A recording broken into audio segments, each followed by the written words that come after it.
Assalomu alaykum, hurmatli kitobxon. Bugun men sizlarga taniqli yozuvchi Chingiz Aytmatovning birinchi muallim asarini taqdimotini qilib bermoqchiman. Chingiz Aytmatov qirg'iz xalqining buyuk yozuvchisidir. Uning nomi xalqaro miqyosda tan olingan. Jahon adabiyoti namoyandalari bilan bir safda turadi. Asarlari dunyoning bir nechta tillariga tarjima qilingan. Turli millat vakillari, kitobxonlari tomonidan sevib o'qilgan.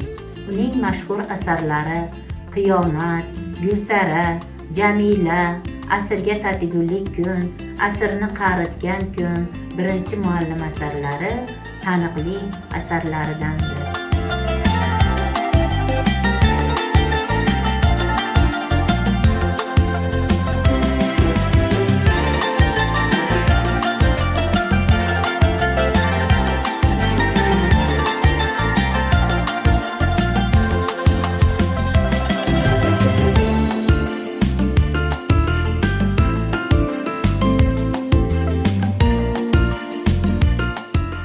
Har bir yozuvchi yoki shoir o'z dastxati, o'z ovoziga ega.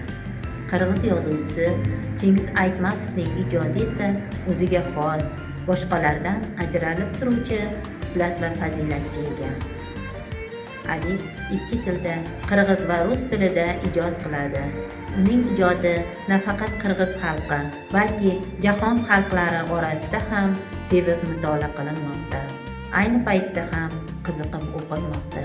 Chingiz Aytmatov asarlarining xalq orasida shuhrat qozonishini va keng ommalashishining asosiy sababi yozuvchining xalq hayotining, xalq ruhini haqqoniy aks ettirishidadir.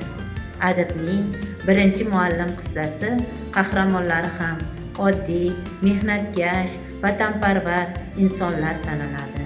Uning qissada boshqa bir qancha qiyinchiliklarga duch kelgan, uni mardonavor yengan, matonatli muallim Dushen orqali fidokor inson hayoti ochib beriladi. Qissa tabiat tasviridan boshlanadi.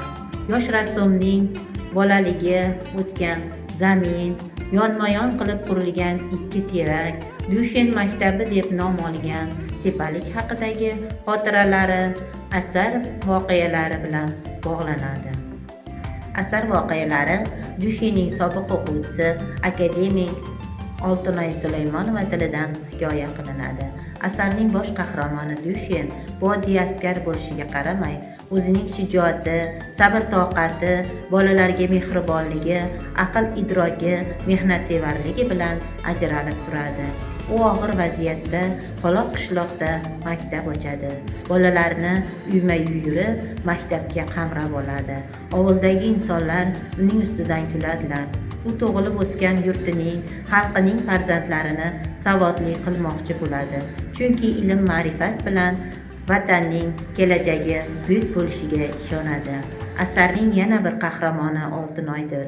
U yetim, juda ham qashshoq holatda yashaydi. Dushenning ta'siri orqali o'ziga bo'lgan shijoati oshadi. Kelajakda katta rassom bo'ladi. Birinchi muallimini har joyda e'tirof etadi. Asarda o'sha davrdagi jamiyatdagi illatlar, ya'ni islohotlarga, ilm olishga suslik, qarshilik, insonlar ongidagi bilimsizlik kabi illatlar Chingiz Aytmatovning birinchi muallim qissasidagi Oltinoy va Dushen kabi qahramonlar orqali aks etadi. Ularning ichki dunyosi, xarakteri haqqoniylik va yorqinlik bilan tasvirlangan. Qissani takror va takror o'qigan sari yangi qirralari ochilaveradi. Asar yoshlarimizning kamol toptirishda katta ahamiyatga egadir.